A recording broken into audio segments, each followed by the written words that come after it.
Welcome back to the last of the Posky 747-400 videos, the aircraft designed for PSX and Microsoft Flight Simulator. Now what you can see here on the screen is basically Britjet's PSX tips.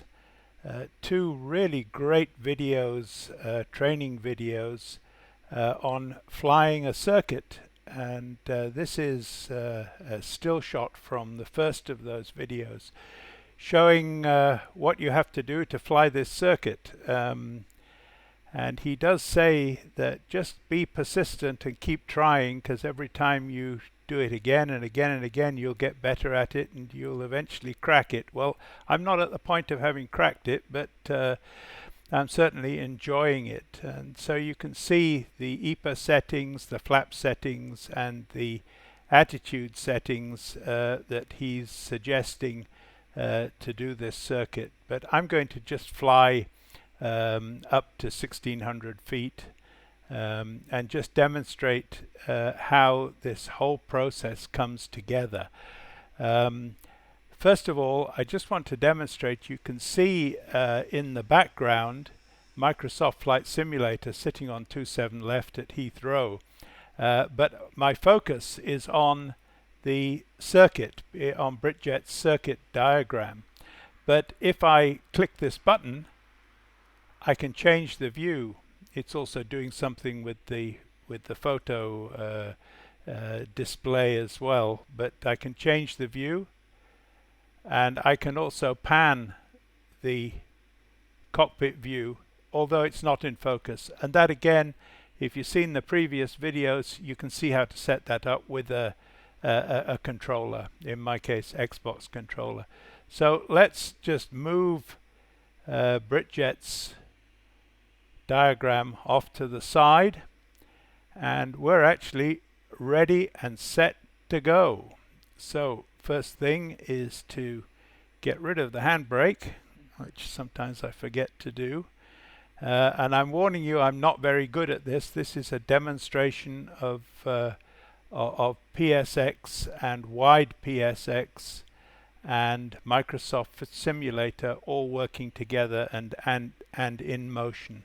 So what I'm going to do is set the EPA at 1.5, and we're starting to roll. Okay, now I'm looking for VREF because there are no V speeds set. Now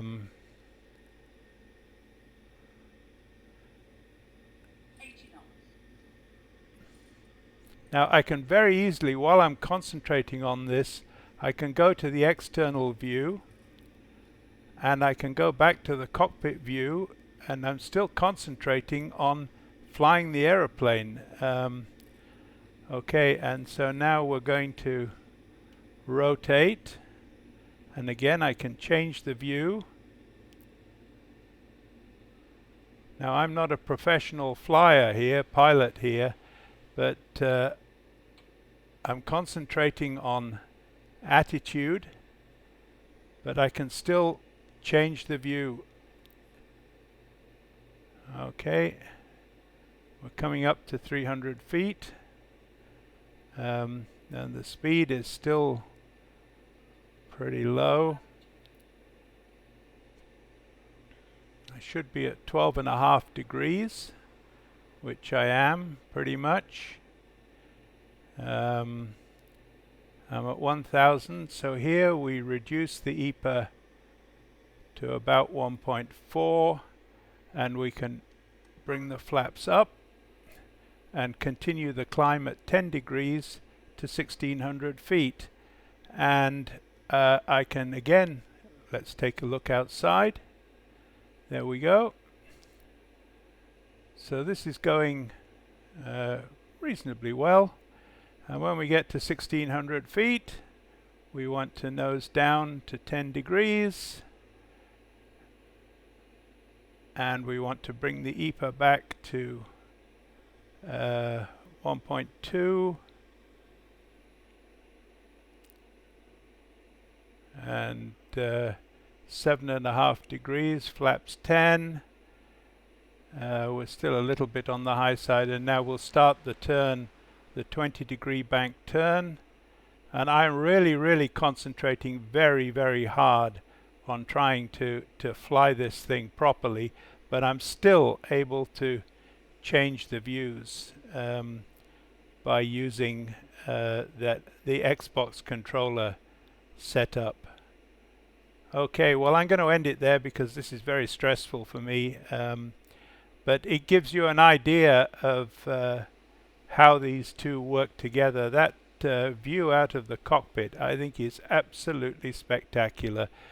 Let's just come up to 090 and then we can take a shufti at Heathrow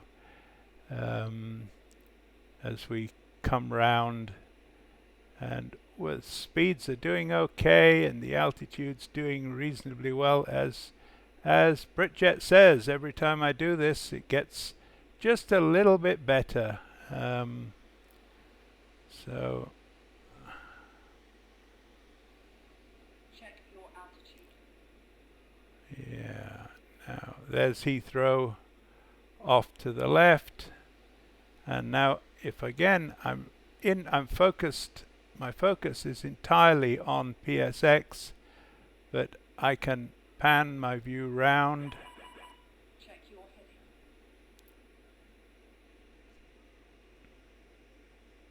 heading. And okay, reset.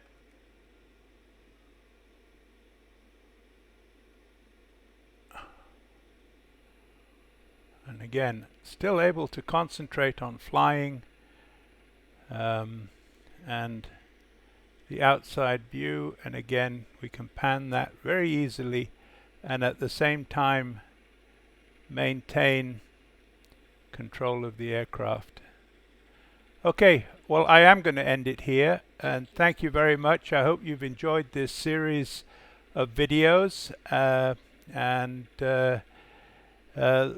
good luck with PSX from Aerowinks, and with Microsoft Flight Simulator, and wide PSX from Jean-Pierre. What a wonderful gift to the flight sim community. Thank you very much indeed.